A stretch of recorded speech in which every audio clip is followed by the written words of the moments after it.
Hey guys, evil Mr. Alex and MrAweshum here with another gun review. This time we're looking at the G43 and seeing what it is capable of. Alright, so now we're in the Red Demon Tools. We got our three guns, Gewehr, M1 Garand, and the SVT-40, and we're going to be doing a small comparison here, just based on modding for the guns. So, let's say you got your standard mods. For this test, we just have just standard scope for all of them, and Scout 2S, and just regular ammo. Now with the regular ammo, and this is against targets with heavyset gold badge. So apparently all three of these semis can two-shot. That would be a two-shot torso kill. It's a range of 72 meters, 80 meters on the M1, 78 meters on the SVT. And we can see here that the G43, it's got the lowest rate of fire, SVT having the highest rate of fire, SVT also having the highest time to kill, or in this case, like, fastest time to kill. So we can see that the, just as far as stock ammo goes, SVT comes out ahead compared to G43 M1 Garand. So let's go ahead and slap some ammo on these. So we got all the same types of ammo here. And we can see that now all of these are going to be that guaranteed two-shot kill into a range of 154 meters, 135, 155, and all the same time to kill. So yes, you don't necessarily need the ammo, but having the ammo on your gun will just give you a lot more accuracy, and you'll be able to two-shot torso people, or even say get two-shot, like hit him in the torso and then hit him in the leg. You have a lot more flexibility when you've got ammo on your gun. So that's just a small comparison between the three guns, which they shouldn't have been nerfed. These should all be just up to like just perfect stats. And against the gold, we can see that the M1 Garand actually has lowest damage here, 56 damage. Gewehr in second as far as damage goes with 58, and the SVT, it's got that 59 damage. So all three fairly similar, just Gewehr's got that lowest rate of fire, but it's got the best scope. So it's hard to say. These are just stats just to look at. In game, it's quite a bit different. So now we're getting into the modding. Alright, let's go over the modding now for the G43. So pretty much you're always going to want to go for the Anschuss Patron SS ammo here.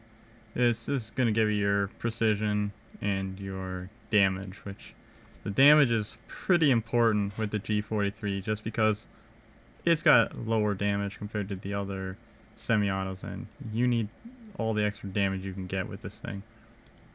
Now, you've got a choice of either the 4x scope, which is going to be, I would say, like, so let's say 80% of the time, 90% of the time, like, you're going to want that 4x scope. There are a few players that will opt for just the field adjusted sights if you don't mind the iron sights. They're really not that bad, and you prefer fighting, say, close range with it. But this 4x scope, this is going to give you some nice medium range, even medium long range, and you can still hip fire the gun in close range. So for that, I just prefer 4x. Now you can just stop there and then grab your Scout 2 barrel and this will give you good enough damage for 2-shot on gold heavyset. Like, this can be your end game build right here. Just the Anschutz Patron bullet with a scope and a Scout 2 barrel.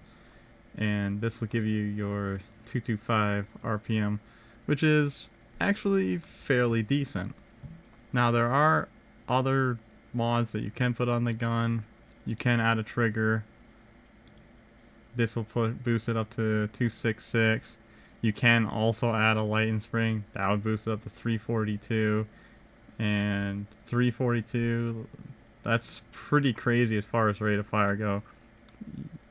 For that, if I was running a 342 build, I would rather just offer just field adjusted sights and use that Gewehr, say, within 30 meters, like build-in fights or cap zone fights. For that kind of high rate of fire, that's what I would use that for. There's another build that I also like running, which is you pretty much just you stick on the heavy spring, which will give you a much tighter grouping, but it also drops your rate of fire down. And then you stick on a field trigger here, which only increases the stability by a little bit. Like, in general, you get a gain of stability, and you also get a gain of just a small amount of rate of fire, 232 rate of fire. So for me, this is a build I like to run more often than not. It's just a solid mid-range sniper, good rate of fire. It is fairly expensive because you do have the 5 mods, but with these semi-autos, they're versatile. You can do lots with them. Like I said, you don't even need those 2 extra mods here. You can put pretty much any mod on the gun and it's gonna work just fine. Just as long as you got the 3 standard, bullet, scope, Scout 2, and you're rocking. So that's about all that for modding. Now getting to the gameplay, so hope you guys enjoy it.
Alright guys, so now for pros and cons. We'll start with the cons here.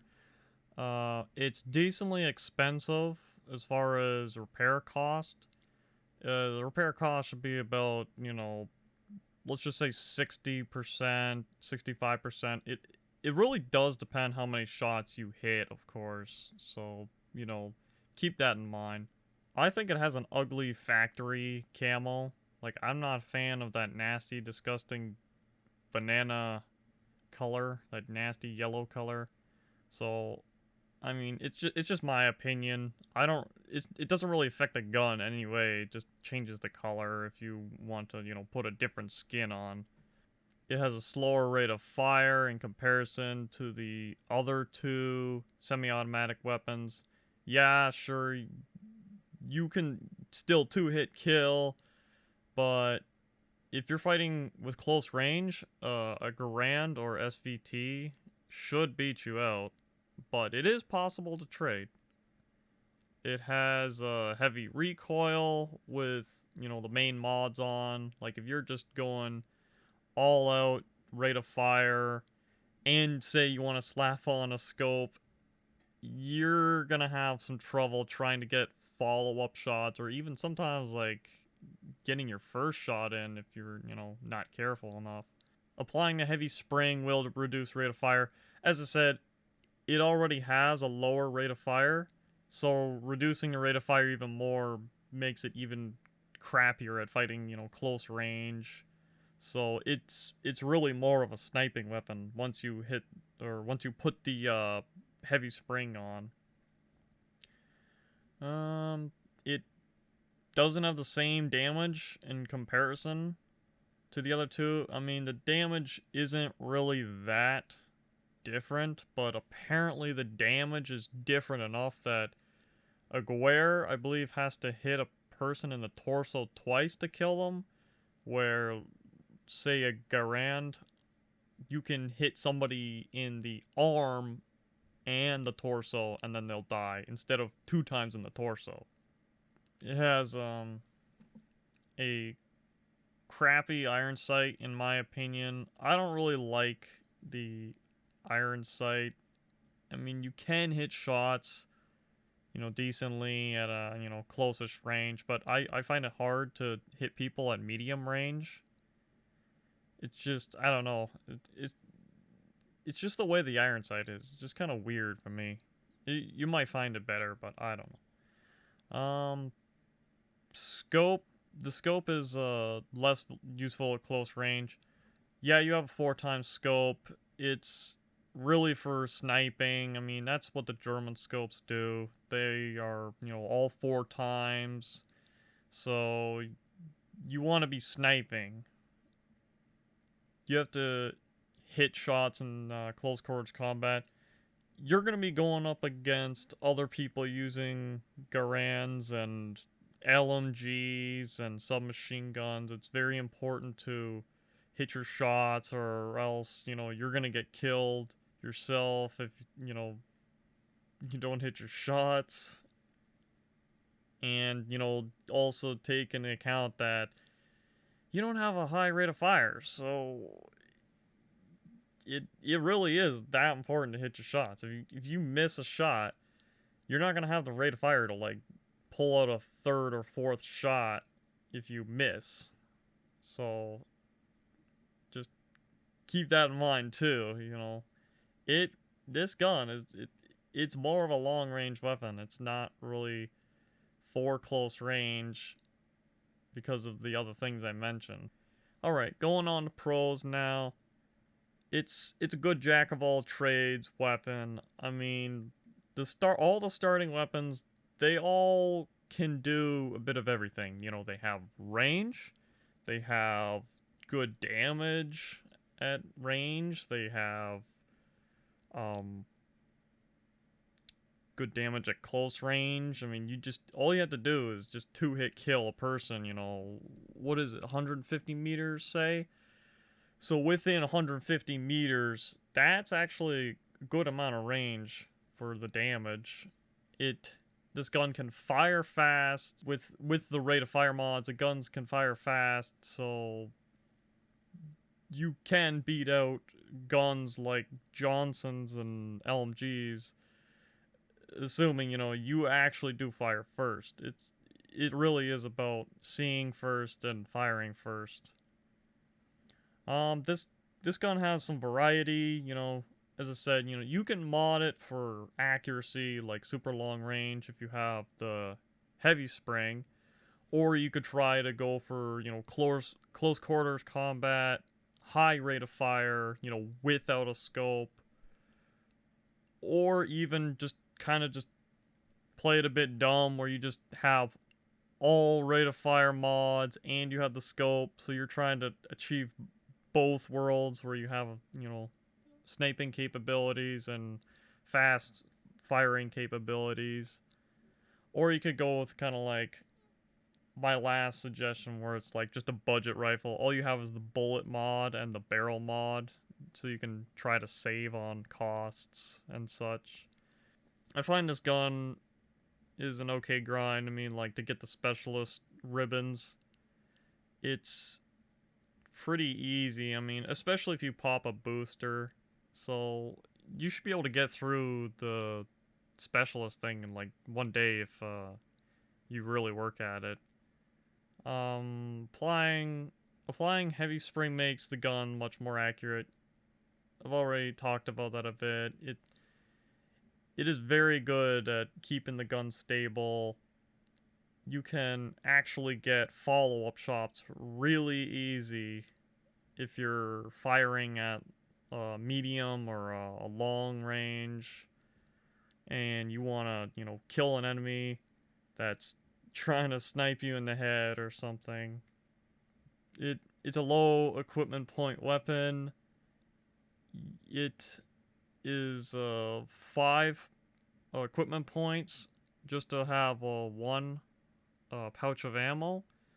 So that leaves some room for other things. You want to have an anti-tank weapon, or you want to have med kits and maybe an anti-tank, nade or regular nade. It's really good for, kind of just all around everything. You can snipe, you can do close quarters, and you can carry other things. I mentioned before, 4x scope. A 4x scope can make a difference if you play this gun. And I say it has good hipfire accuracy, just like the other 2 guns, the Garand and the SVT. You can hipfire if you're standing still and you're just trying to make shots count. And one extra thing to mention is like the heavy spring does also make the gun have better hipfire accuracy, so you can actually hit more shots with it.